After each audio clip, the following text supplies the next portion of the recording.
जय श्री कृष्णा प्रिय दर्शकों, भाई और बहनों, अष्टो चर्चा में आपका स्वागत है। मैं कुंदन शर्मा आप लोग का हार्दिक स्वागत करता हूं। मेरा आपको सादर नमस्कार।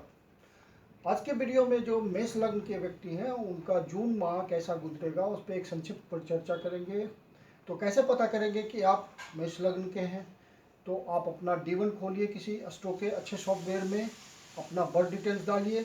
यदि हॉरोस्कोप में आपका D1 में जो लग्न चार्ट होता है या असेंडेंट चार्ट लिखा होता है, उसमें यदि प्रथम भाव में 1 नंबर का जोडियक 1 नंबर लिखा हुआ हो तो आप मेष लग्न के व्यक्ति हैं। यदि आप मेष लग्न के व्यक्ति हैं तभी इसको देखिए, अन्यथा इसको छोड़ दीजिए। ये लग्न बेस्ड रिजल्ट है। आप मेष लग्न के व्यक्ति हुए तो जून माह कैसा गुजरेगा? तो सैटर्न आपका रेट्रो होके 10वें भाव में गोचर कर रहा है। जब मैल्फिक ग्रह रेट्रो होते हैं तो ज़्यादा पावरफुल हो जाते हैं और अपने रुके हुए काम को पूरा करते हैं। हो सकता है कि किसी काम को डिले भी करा देंगे, लेकिन ज़्यादा चांसेस है कि रुके हुए काम को वो पूरा करा देंगे। यदि आपको कोई पेंडिंग काम है, प्रयास कर रहे हैं, बहुत समय से ऑनेस्टली लगे हुए हैं, तो शनि उसी काम को पूरा करने के लिए तत्पर रहेगा और उसको पूरा करा देगा। तो वो आपका जून माह में कोई काम पूरा हो सकता है। शनि कर्म स्थान में बैठा हुआ आपके कर्म से रिलेटेड कोई पेंडिंग काम करा सकता है। साथ में आपका 11वें भाव का भी मालिक है, तो वहाँ का भी फल देगा। मतलब फुलफिलमेंट ऑफ डिजायर वाली राशि उसी की अपनी राशि है और मूल त्रिकोण राशि है, तो वो पहले इसका फल देगा। मूल त्रिकोण राशि का मतलब फुलफिलमेंट ऑफ डिजायर कोई पूरी होनी जाएगी आपकी जून महीने में, पूरी हो सकती है और वो एक लाभ की स्थिति होगी। जैसा भी लाभ हो आपको, आप स्वास्थ्य संबंधी भी बीमार चल रहे हैं, स्वास्थ्य संबंधी समस्या, तो वो भी दूर होगी। हालांकि रेट्रोग्रह स्वास्थ्य संबंधी प्रॉब्लम में मदद नहीं करते, लेकिन यहाँ पे चूंकि शनि लाभ भाव का स्वामी है, इसलिए आपकी मदद करेगा और आपको उससे छुटकारा दिलाएगा। तो आपकी कोई बीमारी जिससे आप परेशान हो उससे छुटकारा मिल सकता है जून माह में, क्योंकि अब शनि वक्री है 23 मई से आपके कर्म भाव में और साथ में 11वें भाव का भी मालिक है, तो दोनों भाव का रिजल्ट देगा ये। जुपिटर आपके गुरु महाराज भी 11वें भाव में विराजमान हैं, तो वो भी अच्छा फल देंगे। वो भी लाभ के भाव में बैठे हुए हैं और इनकी ब्लेसिंग अमृत के समान होती है। जो मेन बातें हैं जून माह में कि मंगल 2 जून को कर्क राशि में प्रवेश कर जाएगा। अभी वो मिथुन राशि में गोचर कर रहा है और 30 मई तक, इस महीने की 30 मई तक वो तीसरे भाव में गोचर करेगा और 1 तारीख से 1 जून से और 2 जून से चौथे भाव में गोचर करेगा कर्क राशि में, जो कि वो उसकी नीच की राशि है। तो नीच का मतलब ये नहीं है बहुत कि वो खराब रिजल्ट देने लगेगा। नीच का मतलब है कि आपका प्रयास बढ़ जाएगा। आप जहाँ मेहनत ज़्यादा करना है वहाँ ज़्यादा मेहनत भी कर देंगे, मंगल आपको मेहनत करा देगा। लेकिन एक बात का ध्यान रखना आपको चौथे भाव से रिलेटेड कि मंगल चूंकि नीच का है और आपका लग्न का स्वामी है, साथ में अष्टम भाव का भी स्वामी है, तो अष्टमेश होने का तो इसको दोष नहीं लगेगा, लेकिन अष्टम भाव का रिजल्ट तो दे सकता है। तो चूंकि नीच में गोचर करेगा, कर्क राशि में गोचर करेगा, तो आपको ध्यान रखना है एग्रेशन का भी कारक है मंगल, तो अग्रेशन में नहीं आइएगा, आवेश में नहीं आना है। और आपका चौथा भाव है, तो यदि आप रियल एस्टेट के बिजनेस में हैं या सेल परचेज करने वाले हैं अपने कोई प्रॉपर्टी को, तो वहाँ पे आपको ध्यान रखना है कि कोई एग्रेशन में कोई गलती ना हो जाए, आवेश में आके कोई गलती ना हो जाए। जो आपका अपना न्यूक्लियर फैमिली है, बाल बच्चों के साथ कोई विवाद ना हो जाए, पत्नी के साथ एग्रेशन में आवेश में कोई विवाद ना हो जाए कि बात बिगड़ जाए बिल्कुल, तो मंगल का ध्यान रखना है आपको। मंगल आपका एनर्जी है, आपका एग्रेशन है, आवेश है, आवेश को कंट्रोल में रखना है, क्योंकि वो आपका लग्नेश भी है और अष्टमेश भी है। एक जो ध्यान रखने वाली बात है वो आपके आवेश को कंट्रोल में रखना है, बहुत नियंत्रण में रखिएगा अपने आप को और बहुत ही सोच समझ कर डिसीजन लीजिएगा। ऐसा नहीं कि जल्दी जल्दी कोई डिसीजन एनर्जी के कारण कर दिया तो वो निगेटिव चला जाएगा, क्योंकि मंगल नीच का है। इस महीने में 2 तारीख से कर्क राशि में ट्रांजिट करेगा और पूरे महीने वहीं रहेगा। फिर बुध वक्री अवस्था में है और वृषभ राशि में 3 जून को ट्रांजिट करेगा। तो 3 जून को आपको वक्री अवस्था में वृषभ राशि में ट्रांजिट करेगा, मतलब अभी यहाँ है, मिथुन राशि में गोचर कर रहा है, वक्री होकर के पीछे चला जाएगा और पीछे जा करके आपका यहाँ पे वृषभ राशि में गोचर करेगा। चूँकि मरकरी रेट्रो है तो एक चीज़ का और ध्यान रखना आपको कि यहाँ पे आपसे वाणी संबंधित कोई दोष ना हो जाए, मतलब वाणी का ध्यान रखना है, वाणी स्पीच का, मतलब आपसे बोलने में कोई गलती ना हो, क्योंकि मरकरी वक्री अवस्था में स्पीच की गलती देता है। आपको इंटेलिजेंट खूब बना देगा, मरकरी जब वक्री होता है तो खूब इंटेलिजेंट बना देगा, आप खुद भी हैरान होंगे। जैसे आप मैथ्स की प्रॉब्लम कर रहे होंगे तो फटाफट सॉल्व कर देंगे, कहीं अटकेंगे नहीं, दिमाग बहुत तेज चलेगा आपका, लेकिन वाणी पे नियंत्रण खो देंगे आप। तो वाणी पे नियंत्रण रखना है। बाकी मरकरी अच्छा रिजल्ट ही देगा। यहाँ आपके धन भाव में बैठा हुआ, बैठ के गोचर करेगा वक्री अवस्था में, तो पावरफुल रहेगा और धन संबंधी फायदा पहुंचाएगा आपको। फिर सूर्य आपका इस समय वृषभ राशि में ही गोचर कर रहा है, हालांकि राहु के साथ गोचर कर रहा है, तो थोड़ी पावर कम हो जाएगी सन की, लेकिन सन अच्छा रिजल्ट देगा, धन संबंधी रिजल्ट देगा आपको, क्योंकि वृषभ राशि में गोचर कर रहा है। पिता के साथ संबंध अच्छा रखेगा और जो आपके परिवार है, माता पिता का परिवार है, तो वहाँ पे सामंजस्य बिठाने की कोशिश करेगा। और यदि आपका अपना पिताजी का व्यापार है, पिताजी के साथ मिल करके कोई व्यापार करते हैं आप, तो उसमें वृद्धि होगी।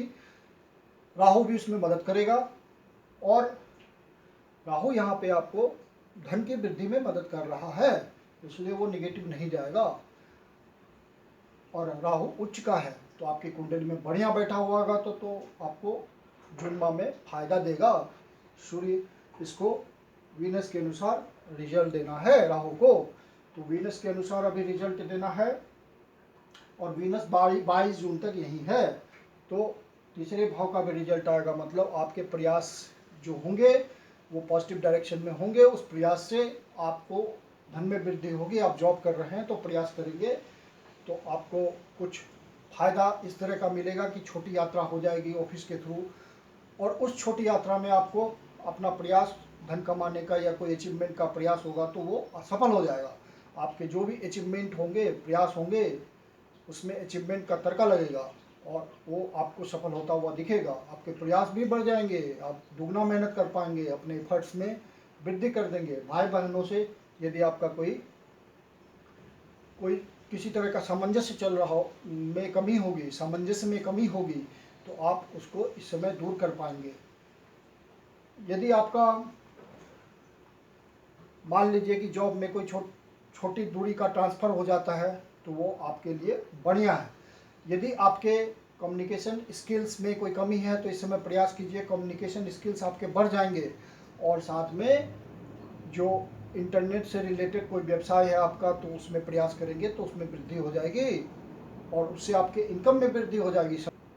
किसी तरह का आप लेक्चरर का काम करते हैं, मतलब वाणी से संबंधित आप लेक्चर देते हैं, लेक्चरर हैं कहीं, आप वाणी का काम करते हैं, या हाथों से आपका प्रोफेशन ऐसा है जिसमें हाथों का प्रयोग होता है, तो वो सब आपको पॉजिटिवनेस की तरफ ले जाएगा। आपको वृद्धि दिखेगी इन सब कामों में, उसका फायदा मिलता हुआ दिखेगा, आप प्रयास भी ज़्यादा कर पाएंगे। यदि आप कमीशन एजेंट हैं तो आपका कमीशनिंग बढ़ेगा। तो ये सब बातें तो होगी। सूर्य जब 15 जून को मिथुन राशि में गोचर करेगा, मतलब यहाँ से निकल करके सूर्य मिथुन राशि में जाएगा, तो तीसरे भाव में गोचर करेगा, तो तीसरे भाव का बढ़िया रिजल्ट देगा वो। और तीसरे भाव का जो मैंने रिजल्ट बोला उसमें सपोर्ट करेगा ये 15 तारीख से रिजल्ट लाने में। तो सूर्य कुल मिला के तो इस महीने बढ़िया रिजल्ट देगा। और यहाँ जब आ जाएगा वो तीसरे भाव में, दूसरे भाव से निकल के, तो अपना पूर्ण रिजल्ट देगा। यहाँ तो ये राहु के प्रभाव में है, तो राहु इसके रिजल्ट को थोड़ा कम कर रहा है। शुक्र 22 जून से कर्क राशि में गोचर करेगा, तो शुक्र आपका दूसरे भाव का स्वामी है और सप्तम भाव का स्वामी है, और इस समय गोचर कर रहा है तीसरे भाव में। तो ये आपके पत्नी भाव का मतलब पार्टनर, जो आपका लाइफ पार्टनर है, उसके साथ आपका संबंध बहुत बढ़िया रहेगा इस महीने, जब तक शुक्र यहाँ गोचर कर रहा है 22 जून तक दोनों में प्यार मोहब्बत बहुत रहेगा, एक दूसरे की अंडरस्टैंडिंग बहुत अच्छी होगी और इन्जॉय करेंगे इस टाइम को। आप यदि आप उसमें थोड़ा टाइम देंगे तो इन्जॉयमेंट करेंगे इस समय को। और यदि आपका कोई बिजनेस पार्टनरशिप में है तो पार्टनरशिप के साथ इस समय संबंध बढ़ेगा। आपका कोई नया इनिशिएटिव हो सकता है जिससे आपको फ़ायदा हो जाएगा। आपको अपने पब्लिक डीलिंग से कोई फ़ायदा मिल सकता है।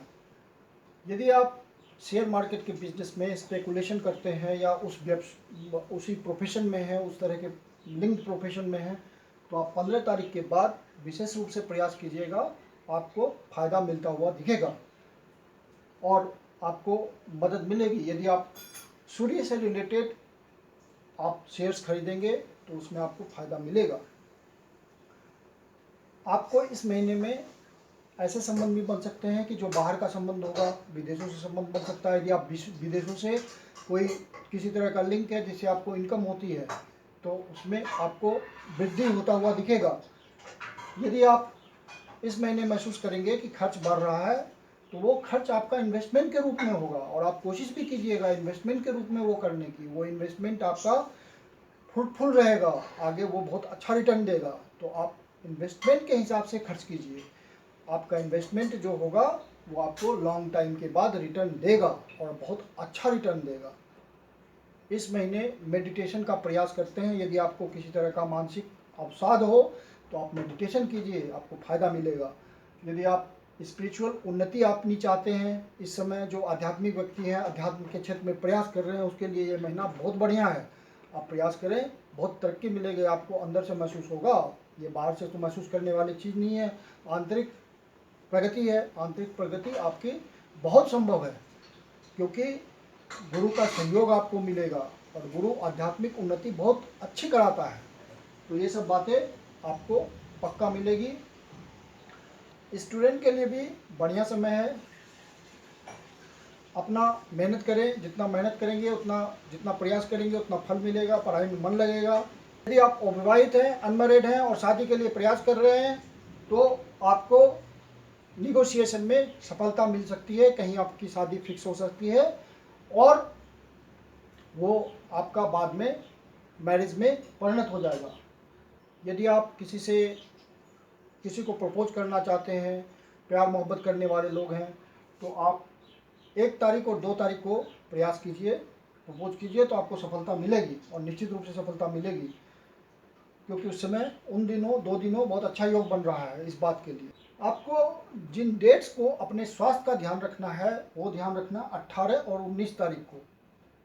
इन दिनों आपका यदि आप 50 से ऊपर के हैं तो अपने स्वास्थ्य का विशेष ध्यान रखिए। हालांकि इस समय तो कोरोना काल है, तो मैं तो अपने व्यूअर्स को विनती करता हूं कि जो भी कोरोना नियम है उनका पालन कीजिए, अपने स्वास्थ्य की रक्षा कीजिए और ज़िंदगी में आगे बढ़िए, मेरी यही कामना है। तो स्पेशली आपको 2 दिन अपने स्वास्थ्य का ध्यान रखना है। किसी तरह की दिक्कत हो तो आप उसका उपचार कर लीजिए। और मंथ के प्रारंभ में ही 2 तारीख, 3 तारीख, 4 तारीख को किसी तरह का मानसिक अवसाद रह सकता है आपको, तो वो गोचरीय स्थिति है, आपको काट लेना है। 2, 3, 4 तारीख को ऐसा योग बन रहा है। तो कुल मिला के 22, 23 तारीख को आपको किसी तरह का मानसिक पीड़ा हो सकती है, किसी तरह का बैड न्यूज़ मिल सकता है जिससे आपका मन दुखी हो। तो ऐसा यदि आपको महसूस होता है तो आप शिव जी के मंदिर जा कर के शिव जी का दूध से अभिषेक कीजिए, मन ही मन प्रार्थना कीजिए, ओम नमः शिवाय का उच्चारण कीजिए और मन ही मन आप प्रार्थना कीजिए कि भगवान आप मेरे कष्ट को दूर करें, भगवान शिव मेरे कष्ट को दूर करें। शिवलिंग में नवग्रह की पॉजिटिव शक्ति होती है, आपको फायदा जरूर मिलेगा।